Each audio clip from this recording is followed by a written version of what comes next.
Oh, wait lang. May tanong ako sa'yo. Ano tanong mo? May buntis. Pumunta ng ibang bansa sa Amerika. Nanganak. Bakit hindi Pinoy yung tawag sa anak niya? May buntis. Pumunta sa Amerika. Doon na anak. Bakit hindi Pinoy yung tawag sa anak niya?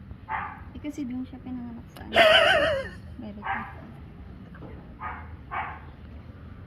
Bakit? Di ba may buntis? May buntis. Pupunta sa Amerika, doon siya nanganak. Eh di... Bakit hindi Pinoy tawag sa anak niya? Sino ba tatay?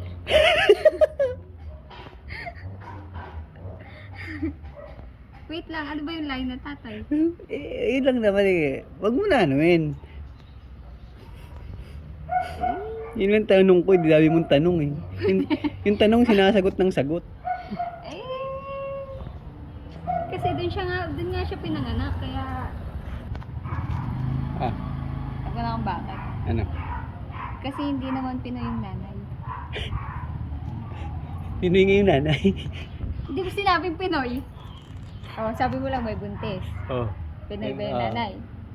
Buntis sa Pilipinas. Pumunta sa Amerika. Oh. Doon ang anak. Bakit hindi Pinoy ang tawag sa anak niya? Ay baka kasi babae. Pinay. Good job. Ayaw!